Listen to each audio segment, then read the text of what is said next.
good evening, everybody. Welcome to the Agronomists. I am your host, Lindsay Smith. Apparently, I did okay the first time around, so Sean is going to let me do this again. Before I bring in tonight's guests, I want to make sure that I remind everybody that tonight's episode, if you do watch it, you can get CEU credits for it. Just hop on over to realagriculture.com/agronomists tomorrow morning, and you can apply for your CEU credits there. Also, of course, we will love interaction. We want questions, comments.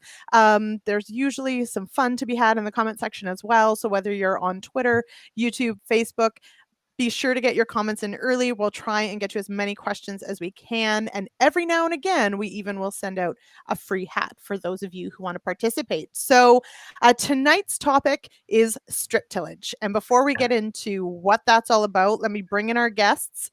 We've got Dean Toews from near McGregor, Manitoba, and Mark Brock from near Staffa, Ontario. Welcome here, gents. Thank you. Thank you. All right. Okay. So I did tell you that we were going to have fun. So let's bring up the enthusiasm level. No, I'm just kidding. Okay. So Dean, let's start with you. I did mention you're from McGregor, Manitoba. Tell me a bit about the crops you grow and your soil type. Okay. We grow about 4,000 acres in McGregor. It's a sandy loam. It's El Mississippi sand. And we grow corn, edible beans, sunflowers, soybeans, and some wheat as well. And we do about 4,000 acres with my dad and 2 brothers. Okay. Mark, over to you. What crops does your farm grow, and what's your major soil type? So we grow corn, soybeans, edible beans, winter wheat, and recently we started growing winter canola because I envy the Western Canadian farmers and all the canola they grow out there. So I'm trying to grow some of that here. But we are farming on a clay loam. So we have some tough spots too that are kind of gravelly. So we have a pretty variable soil type. I will say that the smell of canola is one of those things that in Western Canada we really love. I've learned that people in Ontario think it stinks like cabbage, but in a bad way. And I'm like, no, it smells like cabbage in a good way. It's Do you know? Yeah. The neighbors, because people thought it was a cover crop, and I can maybe get into that, but they're like, "What the heck is Mark up to?" And I just kept everyone in suspense. So all of a sudden, it started turning yellow, the field, and to me, it smells like lilacs. And everyone was like walking by. The traffic down our road increased about tenfold because everyone's like, "There's this yellow field. It's beautiful. It smells wonderful." So I think I was the most popular person for that 2.5 weeks it was flowering. So it's pretty fun. Well, now though, Dean, you do have sunflowers. Do you have people that stop to take pictures and trespass? Mm-hmm. Most definitely, yep, that happens. Some people ask, but most don't. We just see family pictures after the fact. You're like, hey, that looks like my yard. Weird. Totally. Okay, so before we get started and dig into sort of the specifics of strip tillage on each of your farms and how you've approached it, and before we get into some of our videos, first, honestly, what does strip tillage really mean? Dean, I'll go to you first. What does strip tillage look like on your farm? What does that really mean? Strip till for us is basically a low intensity of tillage, but in a high intensity in a small strip. And so we basically could consider it zero till in between the strip, but work about an 8-inch wide strip every 30 inches. And that makes for an ideal seed bed. And for us, applying nutrients in that strip is both fertilizer placement as well. So it's multi level for us on what we do with it, but it basically leaves black strips in the field and you plant in those strips. And do you do this for just for corn or just for sunflowers, or is this how you treat most of your acres now? Primarily it was for corn. We were dealing with cover crop interfering with nutrients when they're planting corn, and so we wanted to create a bit of a tillage buffer for the corn. That's how it started. And as time went on, it's evolved into strip till for sunflowers, edible beans, any row crop. Not necessarily soybeans, but it can happen too. Okay, Mark, I'll go to you. What does strip tillage look like on your farm? Well, Dean did a great job explaining it. And really, what we're trying to do as well is just create that black strip of soil in the spring that's going to warm up and allow us to plant crops and get the crops emerged quicker than if it was pure no-till. So that dark soil and the sunlight warms up quicker. But, I think to Dean's point, we're working a third of the field. We're on 30-inch rows as well. And, I think when you look at strip till, it kind of equates to about working only a third of the field. So instead of doing the whole field like we used to with with tillage, now we're only doing a third of the field. It's great for erosion management and some of the other agronomics around why we do it and just getting that crop off to a really good start. Fertilizer placement's a big part of it as well. So, but yeah, it's that worked strip of soil that we plant into. So, and we do have in our first clip, we're not going to go to it just yet, but Mark, it is actually a video with you. So, in case you didn't get enough of yourself tonight, you get a double dose. Anyway, My apologies to everybody. Now, but you do go into some detail, so I won't ask those yet. But Dean, I do want to ask you. I mean, you're in Manitoba. It is, of course, an area that is perhaps most similar to Ontario and as far as the crop mix and the row crops and those sorts of things. What has been the biggest benefit that you've seen for the years that you've been strip tilling? The first one would be soil erosion. We're able to do less tillage, and that definitely helps with the soil erosion. But we've also seen a benefit with our deep banding of fertilizer as well. That has given us able to grow better yields in tougher areas is what it seems to be benefiting us. So it's and a one pass obviously is a benefit as well. Okay, I have a couple questions that I'm going to save for after we watch this first clip. So this is a 2019 clip from our corn school here at Real Agriculture, featuring Mark Brock and our own Bern Tobin. So we'll watch this clip and then we'll come back here and discuss some of the stuff in there.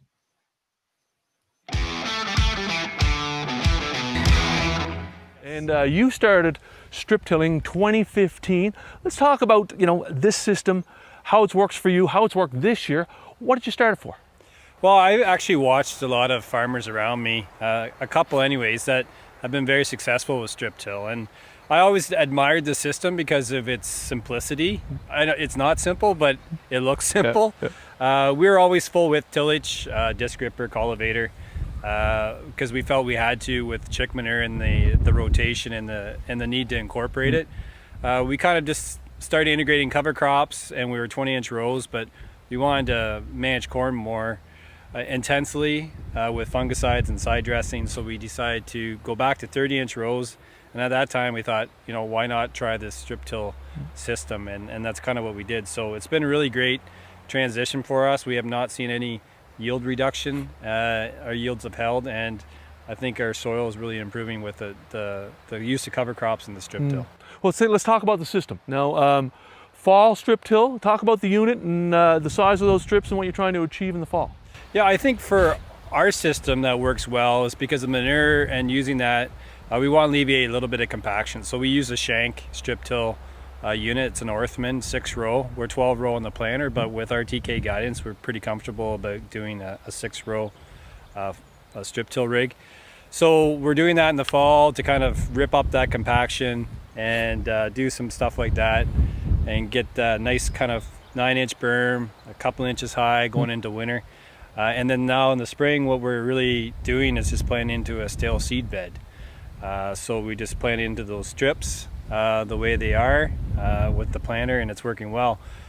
Our transition to strip till though wasn't quite that graceful. We were doing fall strips with a coulter rig, and we were having some issues around getting in the ground. And then we would freshen in the spring to try to liven up the strip a little bit and fertilize it with NP and K. But our real hope now is to go to this simpler system where we just do it in the fall and then we plant in the spring on the stale strips. Now you've got an option here of actually doing some strips in the spring. We've got some video footage here of you doing some work in some soybean fields. Talk about that flexibility. Well, I think a friend of mine and I just saw the real need to either have a tool in our kind of war chest for weather and different situations where we can make spring strips. And he had a Yetter strip freshener. He had 6 units.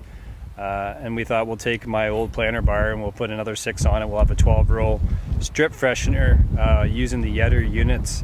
And it worked out really well.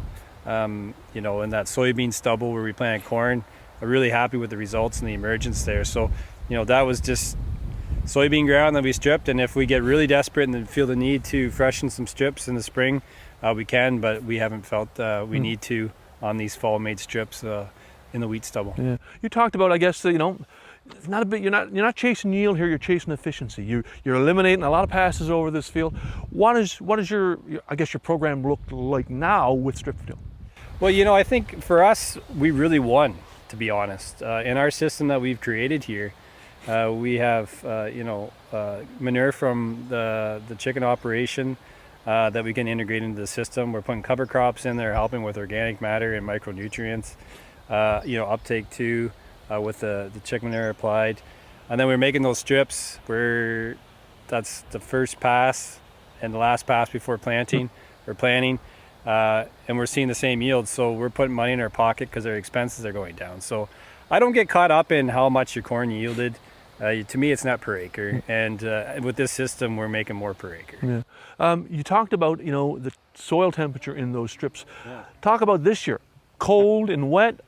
What did you see in those strips, you know, from a beneficial perspective? Well, what we saw was just an increase in temperature. We're seeing 3 to 4 degrees warmer in the strip versus in the, you know, the row between, in the area between the rows or between the strips. So, you know, those unworked areas in the soil were dark, but our strips were grayed off and dry because they were raised a little bit, and we're actually able to go in and plant a little sooner than we thought we would be able to, especially if it was a full width tillage system. We'd have to cultivate it, pick stones, cultivate it. You know, that'd kind of be like a day process, 2 days, depending on, well, with the spring and the way it was. This year, we're able to just go in, plant into warmer strips and drier strips than the rest of the field, and quite happy with the emergence that we're seeing. So it worked well. You talked about 1 to 2 days, and that one to 2 days is like gold in it. Well, this spring it was hours. It was hours. So, you know, it was nice because, you know, if you decide to plant corn at 7 o'clock at night, it's just me. Yeah. So I can go out and plant corn. It's not like I'm like trying to rally a whole bunch of troops saying, okay, we gotta get cultivate, we gotta get stones picked, we gotta get fertilizer on, we gotta do this. It's just like, hey, Mark, let's load up the planter and go. So the simplicity of it actually was nice this spring. Final question: where does this fit in the future? Give me that 5 or 10 year blue sky question. Where is strip till going to be on this farm, your acreage, in the next 5 years? You know, a lot of people say, why don't you push a little bit farther and go to no-till corn? I just think for us, we like to have that temperature. So, you know, as we talked about the difference in the strip being warmer than the rest of the soil, I like that. We try to get corn in early. We try to, you know, get as much bang for our buck, push some maturity on the hybrids that we grow. So I think strip tills, I love the system. It's here to stay. We might experiment a little bit more with some no-till corn, but I just really think this is a system that fits well for us.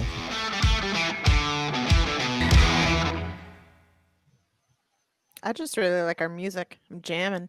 Anyway, quickly, Mark, because I wanna ask what Dean's setup is, but how similar or different are things now? We're heading into planting 2021. Bit of a difference on the 2020 year. Does that still hold true for what you talked about in that video? You know, it's good to hold me accountable. Things have changed a little bit, but not from not doing strip till. We're probably going to do a little bit more into other crops, specifically edibles. We haven't done a lot there yet. We've been experimenting with that one just to get our feet underneath us to make sure it's going to work. But yeah, the other strip freshener, we actually, a friend of mine and I just ended up purchasing a 12-row unit that we're going to use together, and the unit itself, Remliner, has some strip fresheners with the package. So a lot of proof and concept in that video that you saw, and we're just fine-tune the system even more. So it's good that I'm still doing what I said I was going to do. Good job. So, and you're welcome. All right, Dean, how does your system compare and contrast then to what Mark laid out there? Yeah, we both have Workman units, and so the concept, they're both shank units, which there are ones out there that are used disc. And so when I see the stones on his land, it kind of makes me cringe. I know what stones do to those machines, and so we're going about 8 inches deep, and so we find all kinds of fun stuff down there. And we don't really, I wouldn't say we have rocky land, but we find metal from 50 years ago, and tires to barbed wire to all kinds of stuff. So it's a bit of a treasure hunt when you're breaking new land or strip tilling for the first time, because we're going at that depth. For sure. So we do have a question here. Ray DeBenko wants to know how the Yetter does in heavy clay. Does it struggle a little bit? So Mark, I'll ask you but Dean, if you've got a similar machine, how does it handle the heavier clays? It's like all tillage equipment. You have to do at the right time. So like we do have some heavy clay spots. That farm that the video was in actually has some pretty heavy clay knolls in it. And it's pretty good. It can still be a little gooey, so you kind of have to watch it versus the loam in a field. So it is dependent on soil moisture and soil type, and you just have to be kind of aware of that. So if you're not going to drag the cultivator through, then you can't drag the strip till through either. Similar principles. Okay. Peter Johnson, some of you may have heard of him. He says here, Dean, nope, never. Okay. Have you tried running shallower than 8 inches? Seems deep and would take a lot of power. Yeah, it cost us a fair bit.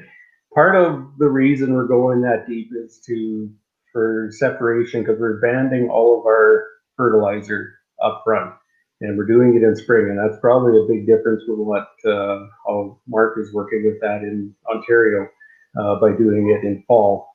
Our sands are not able to hold nutrients over winter here, so we're going in spring only, and so with going 8 inches, we're also getting into the hard pan and breaking the hard pan up. So it's creating a very malleable soil that creates a very favorable growing condition for the roots to go down and get through that hard pan. And so that's one of our motivating factors for that. And then we're spreading that fertilizer in there and putting the nitrogen down basically around the 6 inch mark. So if the seed's down, we're at least 4 to 6, 7 inches away from the seed, but it's right underneath the seed.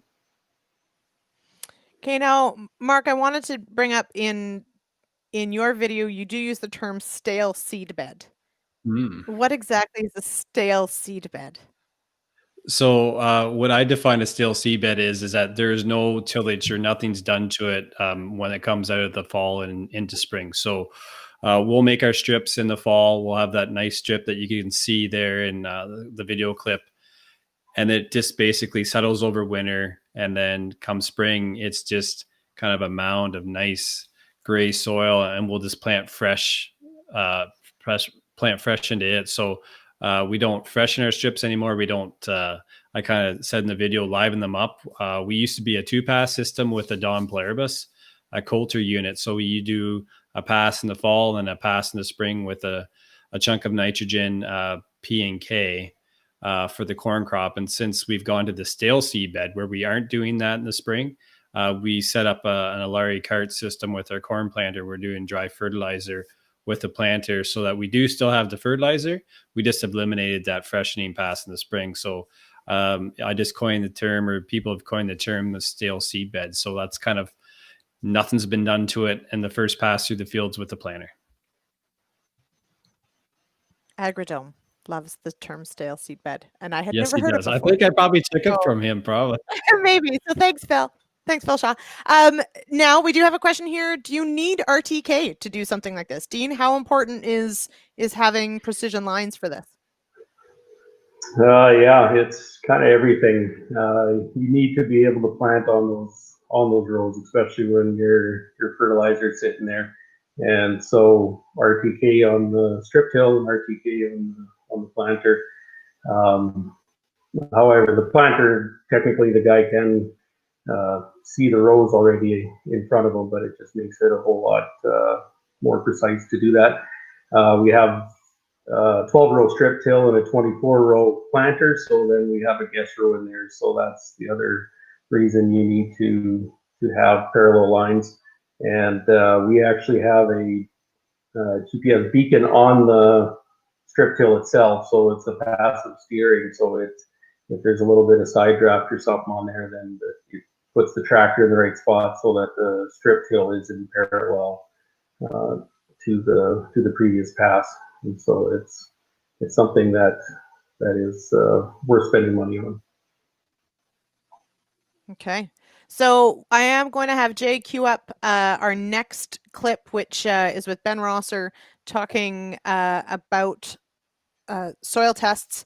And of course, then we're going to move into nutrient management, because I will definitely think that there's going to be plenty of questions, and I have plenty of questions about fertility management in this system. So Jay, if you can queue up our next corn school. This one's with Ben Rosser from OMAFRA.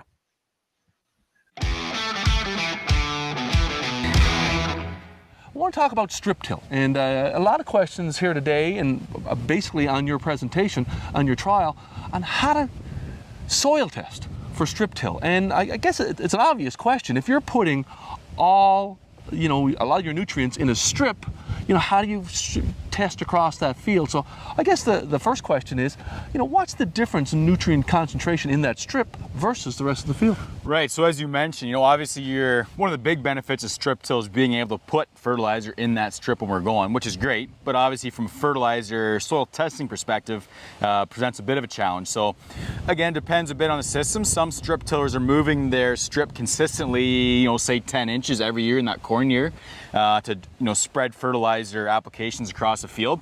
But other guys like the approach of just always keeping the strip in the exact same spot, keeps tire traffic off the corn rows. They like that benefit. But then of course you're constantly just building that strip every time you're doing a strip till pass in that rotation.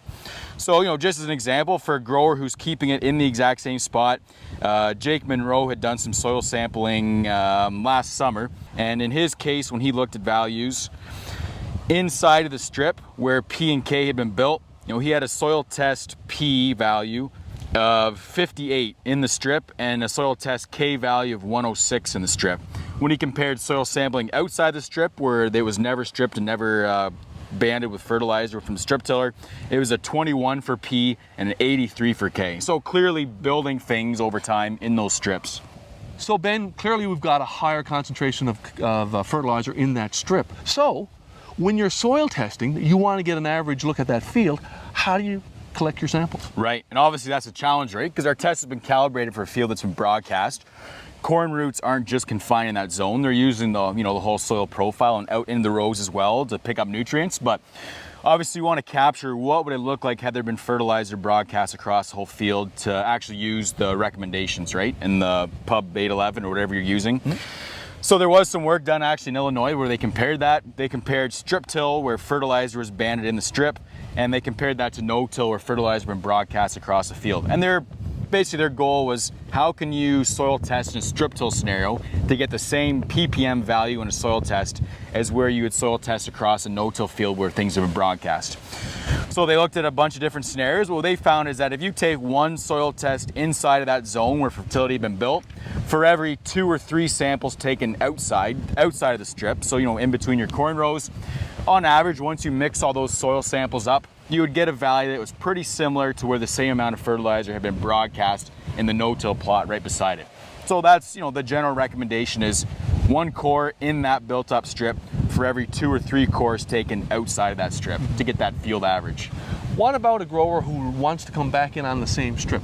You know, obviously they're more concerned about the fertility in the strip rather than the overall field. Right. So, you know, in a low testing field, sometimes the corn row syndrome, we call it, shows up in wheat, where you can see the old fertilizer bands. So growers who are coming back on the exact same strips every time they do strip, some approaches they're taking is making sure in general their field soil tests are in good shape to start with. I think that's key.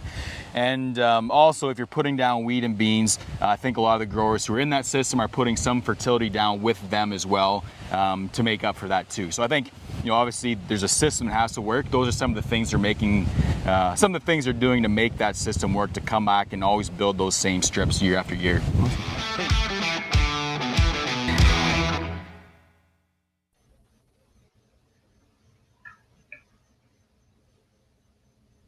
All right, so two-parter question coming out of that, and we did get quite a few questions come in over the course of that video playing, which I did want to mention. Anyone who's watching along, please get your questions, comments in. We'll try to get to as many as we can, but we've only got till about 9 o'clock, so do get it in earlier. Ask early, ask often. What can I say? Okay, two-parter question. Dean, I'll start with you. What is your soil testing regimen? Are you testing the strips and outside and mixing them? Are you doing zones? How do you handle soil sampling, soil testing? Yeah, we don't do full blanket testing across the farm. We kind of pick certain fields that we may consider doing variable rate, where we think there's a benefit to doing variable rate, and so it does vary on what was there. Like if there was wheat the year before, then we just do a general. And with regards to doing it in the strip, then Howley mentioned it in the video there, one in the strip and the two on the outside can give you a general idea where things are at too. But again, when we're working with the current season on what is being used by the plant, then that's what we want to put underneath the plant. So that's how we approach it. Okay, and I'm going to come back to you for the nuts and bolts of the actual fertility plan. But Mark, to you, what's your approach to soil testing?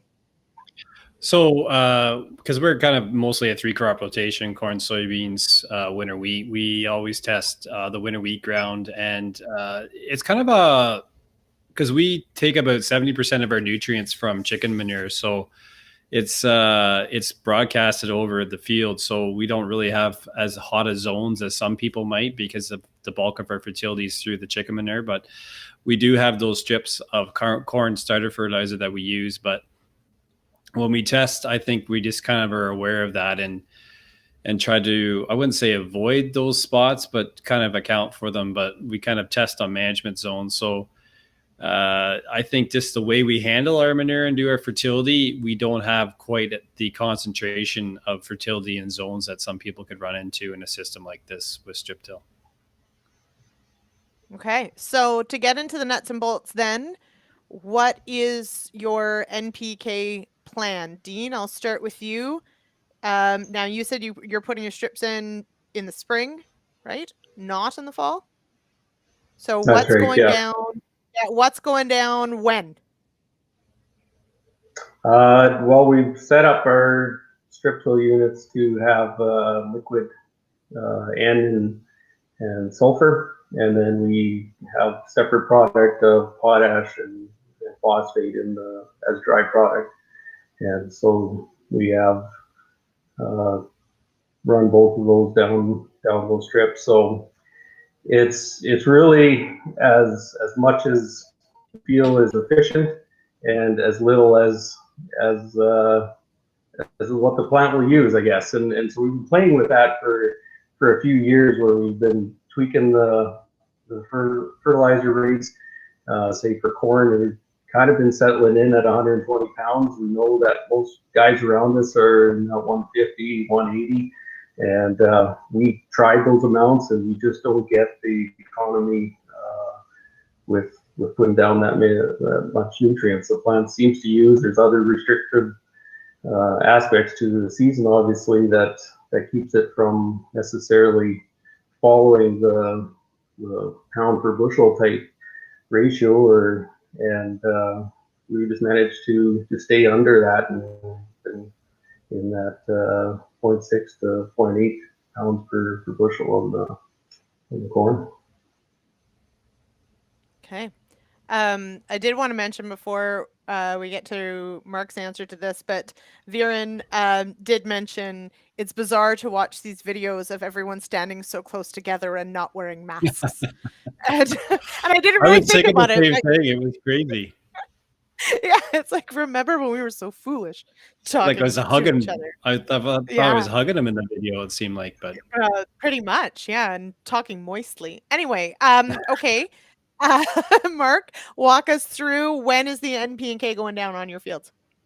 so because I talked about the chicken manure that we work with, we do an application that we try to match it, so it's about 70% of our nutrient needs for the corn crop and other crops in our rotation going forward. So we try to balance that out, and then what we're trying to do is kind of top it off with some variable rate fertilizer applications with just broadcast. We haven't really been using the strip till so much for fertility efficiencies yet, because we're trying to balance the whole field, not just a small strip. But our plan going forward here coming this fall in 2021 is actually to start doing some potash applications in the band with our strips, so we can take it out of our starter fertilizer blend with the corn, because we are kind of pushing the salt index on our starter corn blend. And we just don't want to, the last couple springs, we're just borderline maybe causing some root burn from the fertilizer. So we want to take the potash out of that strip and do it in the fall. So we'll actually VR the potash in those strips coming up this fall, based on soil tests and kind of how much manure we're putting on. And then phosphorus and nitrogen get put in the starter blend on the corn planter, and we're putting about 30 pounds of N and about 27 pounds of phosphorus. We use Mez and Aspire in our blend right now. We do like using that kind of that warm area of the strip and that nice little spot in the soil when we plant to kind of put in some micronutrients to help out with the corn crop as well. Since we started using dry fertilizer on the planter, as much as it's maybe not the best for efficiencies, we have seen a bump in our corn yields and more stability in our corn yields as well. And I don't know if it was in the part of the clip that we showed, but when you're talking about, it's not all about yield, it's about profit per acre, right? It's not about bushels. It's the efficiency. It's about what it costs you to get there, and how many passes and those sorts of things. So that certainly comes into it.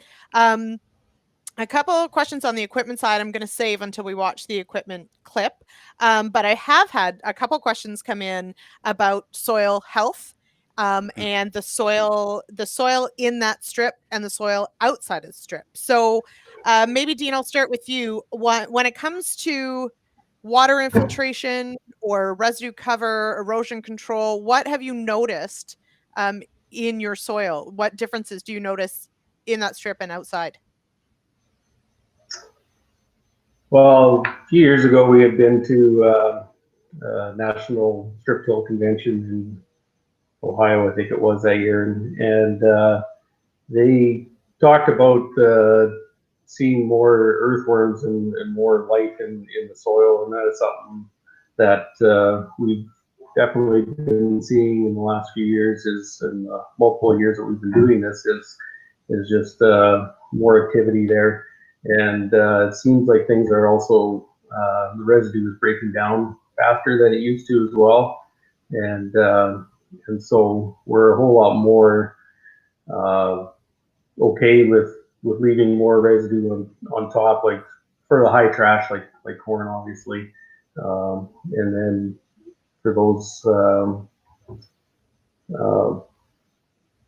tillage passes that we used to do for breaking down the corn stalks, it seems to be okay happening on the surface, and it's really quite quite something to see. And Mark, what about with you?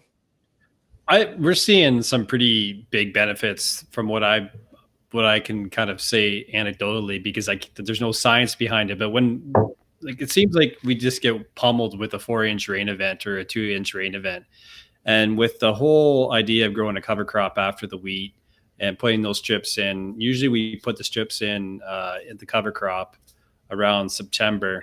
And there's usually a good, 8 to 10 inches of growth, but we just let it go. We terminate kind of November, the cover crop, and it falls down over the strip. It shelters it through the winter. It does break down for us, and we do get that clearer strip come spring, even though we do have that residue there. But it just seems that when we get these big rains now, because we have that 2/3 of the field that are kind of sitting there with root masses in it and cover crop, we're just able to hold water better. We're not seeing the kind of sheet erosion across the top. We're not seeing our strips wash out. It just, people have asked, just kind of say like, what are we doing? Because you start seeing some farmers that are still doing the full width tillage, maybe some bigger equipment, and we get even a 1-inch rain and there's water laying in the fields, where, I've seen our fields take a 3-inch rain. It's not pretty, but it handles it a lot better than it did 7 or 8 years ago. Okay. So, I mean, that's one of those things, Mark. I don't know how we don't have like a score, right? We don't have a No. system that we can call it, but I mean, that's resiliency, I guess, is what it starts to come into, right? Is that's serious erosion control, and some resiliency for sure. So that's really cool. I do want to bring up one question on weed control, which is the first one that's come in. And this is Jason's question. I think Jason, yeah. How do you manage weed control, broadcast or banded, and what's the effect on the next crop? So how does strip tillage and weed control play into each other? So for us, the cover crop plays a huge role in weed control. We basically spread the chicken manure on the wheat stubble. Under the Nutrient Management Act in Ontario, we do have to work it in. So we work very finely, about 1 inch, and kind of get it incorporated. Then we plant a cover crop into it. And just because we kind of taken out some of the weeds and the cover crop got going right away, and it's got a lot of fertility from the chicken litter, it is very aggressive and really keeps the weeds back. And then I think, as I mentioned just briefly here a moment ago, we do a glyphosate 2,4-D burn down late fall, just to manage some of those perennial weeds that we're maybe concerned about that might come through in the spring, like burdock, dandelions, or just volunteer winter wheat as well. So we broadcast, or we do a full sprayer pass. We kill everything that's out there, and then it sets us up really good in the spring. A lot of times we're planting into a bare clean field come spring. We aren't chasing our tail trying to get a burn down or clean up that field that has the strips in it, because we set ourselves up really well in the fall before. Dean, how about you? Yeah, the cover crop definitely seems to cover the ground and doesn't, you're not disturbing it, and it allows the itself to create that cover that you don't have to spray as soon. And throughout the season, it has benefits as well. We still do the same amount of passes, but we're not chasing the same weed pressure that we normally do with conventional tillage. And so that's probably you're staying on top. It's easier to stay on top of the weed pressure with this, whether it's cord residues covering the ground and therefore it's not starting the weeds when you're not tilling the ground to get the weeds started. It just stays there and is decomposing. And so I wouldn't say, we don't do any banding, spraying to answer that question specifically. It's all broadcast. Okay, so one of the questions, and Pete stole it from me, but that's okay. I'll throw it in here and pretend it's mine. Just kidding. Dean, I want to start this one with you because you're, of course, in Manitoba. Now, an area of Manitoba that's quite close to the Red River Valley, full-on tillage area.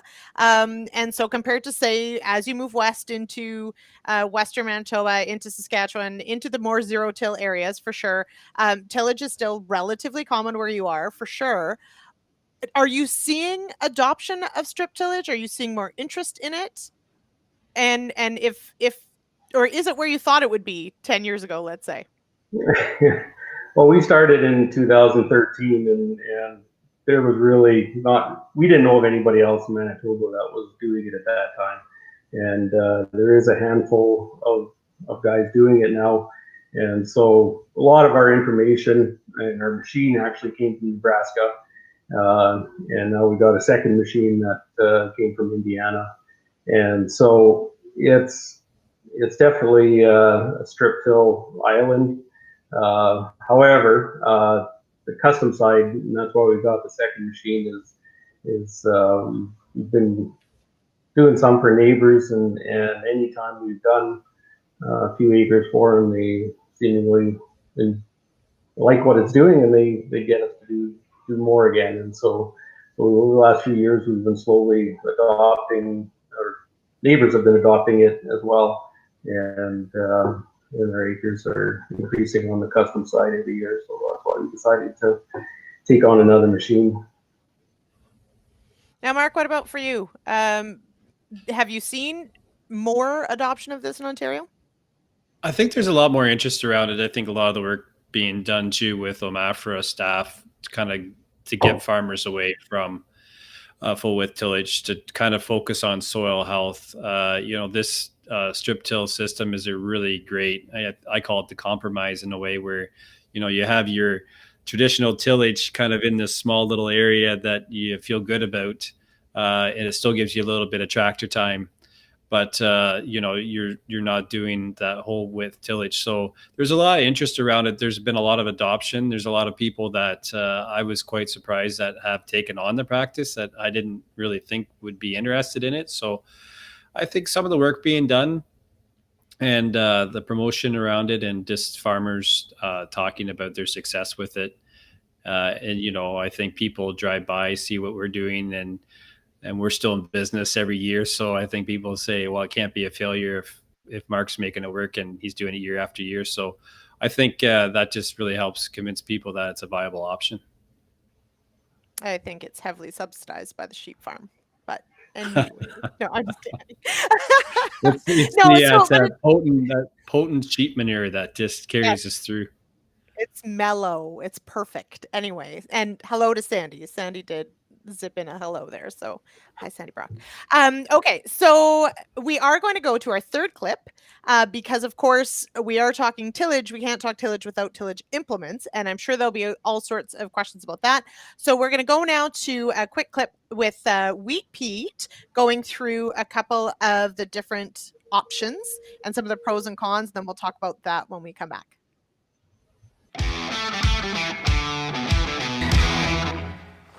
Peter Johnson here with Real Agriculture at Wheat Pete, and we're talking corn again and strip tillage. So you all know that I'm a big strip till proponent because we simply have to do a better job of two things. One, phosphorus management, and two, reducing soil erosion. But we can't give up yield. Meanwhile, it's easy for a guy like me to talk about strip tillage, but doing it, actually making it work, the mechanics of it, that's a whole different thing. So we're all out there in search of the perfect berm.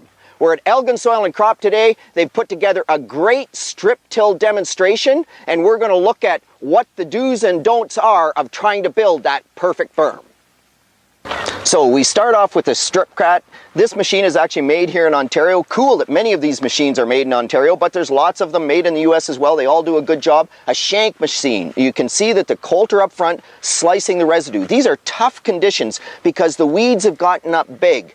As the unit comes through, you'll see, those tall weeds with the rainfall, we're actually plugging up the berming discs. So we have the coulter to slice the residue, then the the residue managers take that residue out of the row area. The shank loosens, and we're really trying to get that loose soil built up in that 6-inch wide or 8-inch wide by 6-inch deep berm. As we come in on that berm, you can see not any higher than I'd like. The depth is good. When we dig down, he is 6 inches with the shank, but gosh, I'd really like that berm to be a little bit higher. You can see a little bit of residue coming outside of the berm as well. We really would like no soil to leave that berm whatsoever.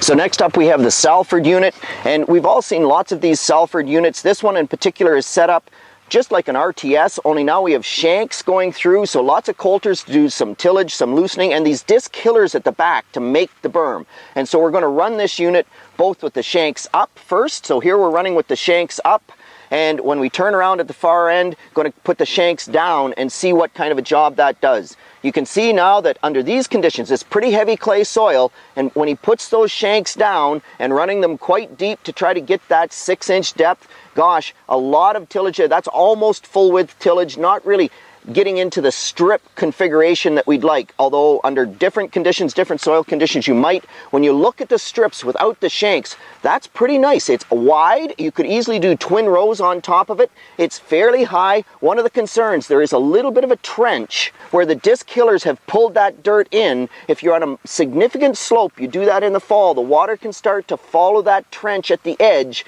and so we'd really have to watch out that we didn't cause a problem there. So this is a little bit of a different idea in terms of strip tillage.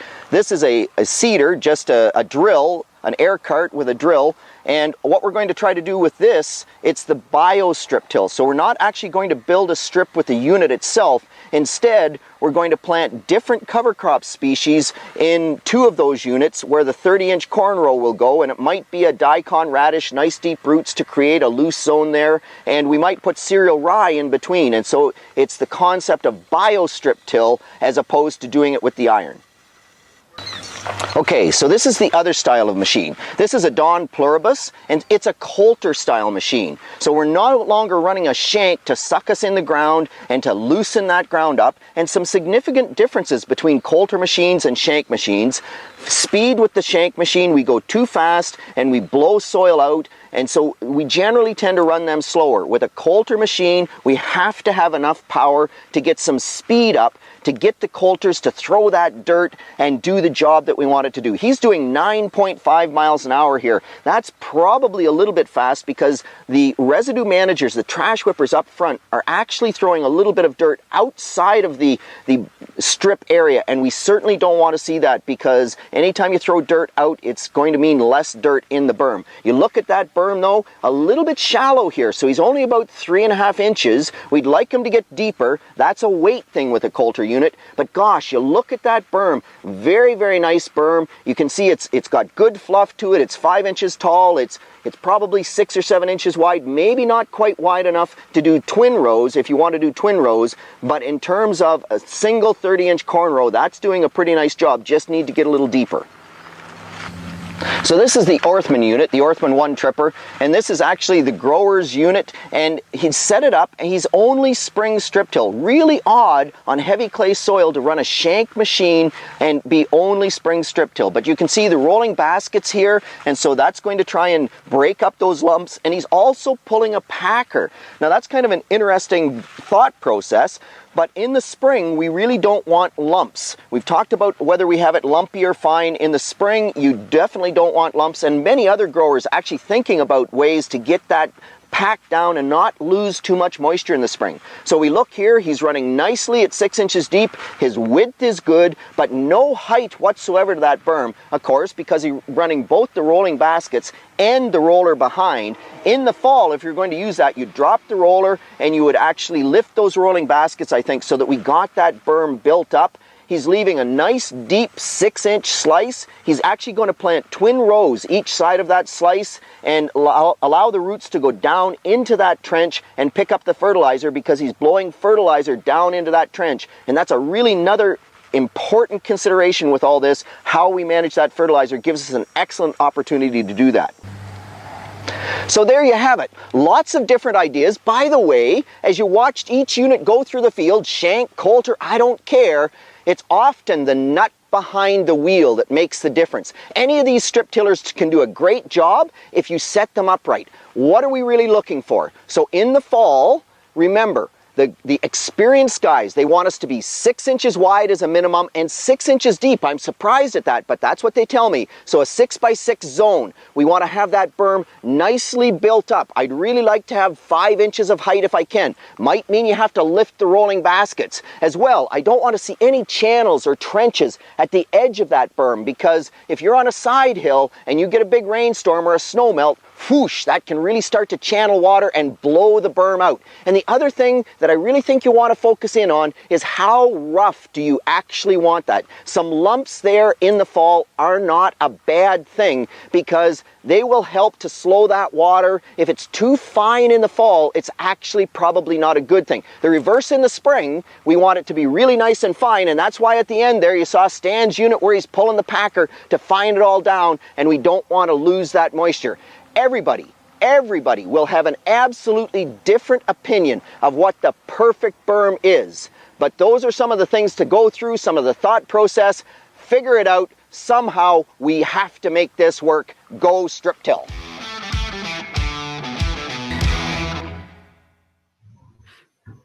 Man, I miss field days. Like, holy smokes, that looked like a good one. Anyway, the perfect berms also new band name. Just so you know, I'm going to reserve that one. No one's allowed to use it from here on in.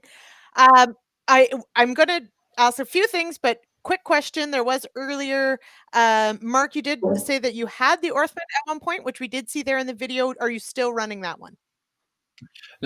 So I have the Orthman still. It's for sale. Small plug, but we so you talked about guidance near the start of the show in terms of RTK, and Dean's doing this where we were running a 6-row strip till rig with a 12-row planter. You need RTK most definitely. What we've gone to, because we kind of push our strips that we want to make as late as possible, and we actually want to start doing some strips in corn for edible beans. We just had to go to a 12-row strip till rig. And because of that, and for how little, I wouldn't say little acres, but it just seemed a lot better sense that a friend of mine and I would own one together. So that's what we've done. And we've picked the Remliner, which is a shank style, very similar to the Orthman. And it has the ability to take the shank out and put in a double coulter. So you actually have 4 coulters across, much like what the Orthman can do. And if we have to freshen in the spring, or if we want to make spring strips, there's that option as well. So so we're still shank. Will always be a shank in the fall. And that's just kind of our bias. I think Pete made a lot of really great comments, is that everyone will have their own opinion. So to that point, Dean, what do you run for units? And you did mention you did pick up a second one. So did you get 2 of the same, or are you trying 2 different ones? Yeah, they're both Orthmans. The one's a 12-row and the other's the last one we got is a 16-row now. So it's a shank unit as well, but I do know they have an attachment that you can put discs on instead of shank as well if you want. But for us, and what planter are you running? I wouldn't get me. Case IH 1250. Okay. So there was a question earlier, I think it was Pete as well, is just asking about matching up sort of the actual strip till unit and the planter unit and figuring that out there. So that answers that question, I suppose, to a point. One question here, and I think it's a good one from Kyler. If you switch to twin row wheat and soybeans, could you just farm the strip continuously, or should you keep moving the strips through the fields? And I know we did mention this sort of in the soil testing one. So what are your approaches then? Do you move that strip, or does that strip live there? So Dean, maybe I'll start with you. Following corn, we like to leave the corn roots in the ground and not pull them up at all. So definitely after corn, you do edible beans or soybeans in between the rows there, or even corn on corn. We'll always move over 15 inches, and so that's how we've been doing it. We're going into wheat or soybeans, and we don't really worry about that. We just put the strip where we we set it, and it's fine. But yeah, the main deal is after corn to leave those root balls in the ground and to decompose there. Okay, Mark, are those strips set, or do you move them? The strips, I would never. Oh, I shouldn't say never. 'Cause never is a strong word. But much like Dean, I would struggle with making strips in corn stalks in that corn row, just because you would have so much mass, root mass that you're pulling out root balls, that it'd just be a struggle. So we do, if we were making strips, we go in between the corn rows, especially for edibles, when we're making those strips. So they do move. I would love to do controlled traffic and get to some form of that to help alleviate some of the compaction issues. I'm just struggling how to figure out how to do it and not get stuck. If we were to do like a crop of corn on corn or strip till and do twin row soybeans, just that massive root ball, just I would struggle with. For sure. Pete did mention biostrips. Have either of you experimented with using a living strip that then dies out over the winter? Neither of you No, want we to. haven't done anything. It's on the bucket list, actually. I think we're going to set up this year. We're going to try that, do something like that. I'm curious to see how it works, and so no, but we're going to try. Okay, so it's like winter canola, biostrips, malt barley, hops. Is that the bucket list? Pretty Yeah, much? it's I've been called strange many times. Dean, Especially how when I about got you? into Have you? tea. Yeah, well, yeah. I think your wife had something to say about that. Dean, have you tried biostrips, or are you curious about trying them? Curious, yeah.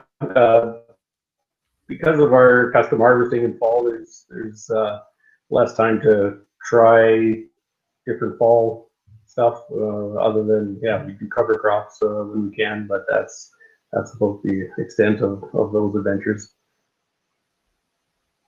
Okay. So I mean, I sort of think about it, and I'm sure you have a similar thought process. I mean, it seems to make sense, but it's also it's a biological system. Nothing ever works as pretty on the theory side as it does out in the field. So I can only imagine. So Mark, do let us know when you check that one off. I will. Bucket list. Okay, we're just about out of time here. So before I let you guys go, I do want to let you guys have sort of the last word. For those who are curious about strip tillage, who really want to try this, Mark, I'll start with you. What's your best piece of advice? Find someone that you respect that's doing it, and just really ask them to help mentor you through the process. I think it's important just to ask for help, and if you're curious about something, reach out. Don't be afraid to try something new. Do it on a small scale. I think to Dean, he's doing some for his neighbors. I've done a few strips for people too, just to give them an experience of what it's like. So don't be afraid to try something new. Lean on some people that are doing it, and ask for help from people that you respect. All right, and Dean, any advice for those?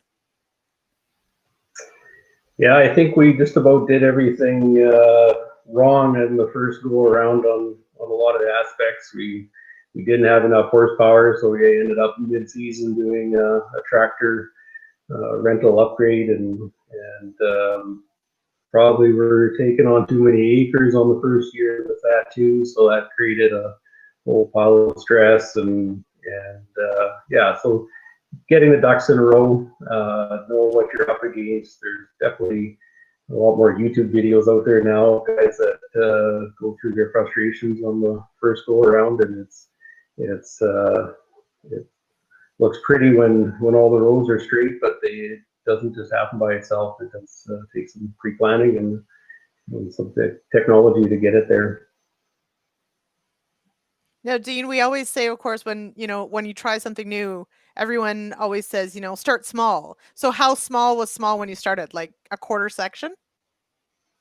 I think we were targeting 3,000 acres the first year with it. We were going all That's in, not small. and it wasn't a good year, stressful wise. The strip till part of it was good, but there were just we had made a lot of modifications because we were adding a air seeder cart to it, and the whole fertility thing. It just created a lot of stress at that time, and earlier Orthman didn't have a trip system like the new ones do. They were shear bolts, and so we were wrecking things and running into debris under there and stuff. So yeah, it was, and because there's no dealers around either for this stuff up here right now, then that you kind of gotta create your own parts store for when these things happen. So yeah, we bent shanks, we broke tips, we did all kinds of stuff, broke wheels, and yeah, it was quite fun. They're just fun things you're going to find years from now in the strip. They'll just come up Yes. from 8 inches down. Absolutely. All right. Okay, this was fantastic. We had a really great audience tonight. I want to thank both of my guests, Mark Brock out from Staffa, Ontario, which no one knows where it is. Just Google it. It's fine. And Dean Toews from near McGregor, where there's always a speed trap on the #1 highway. So everyone, if you're going past the McGregor exit, there's always a speed trap. There you go. So thank you, gentlemen, so much for joining me on the Agronomists tonight. Thank you. It was fun. All right, and that's our show for tonight. This was so much fun. Thanks to everyone who hopped on the comments. Thanks to producer Jay Strovi for helping us out with the clips and making sure everything ran smoothly. Remember, of course, that you can head over to realagriculture.com/agronomists. Past episodes are there, as well as your chance to fill in the information you need to get your CEU credits. And you can sign up for an email reminder that will let you know who's going to be on the next show and give you that little nudge to make sure you go back and get those credits. This is really fantastic. I'm glad that we get to do this. If I don't see you before then, we'll see you next Monday. Take care.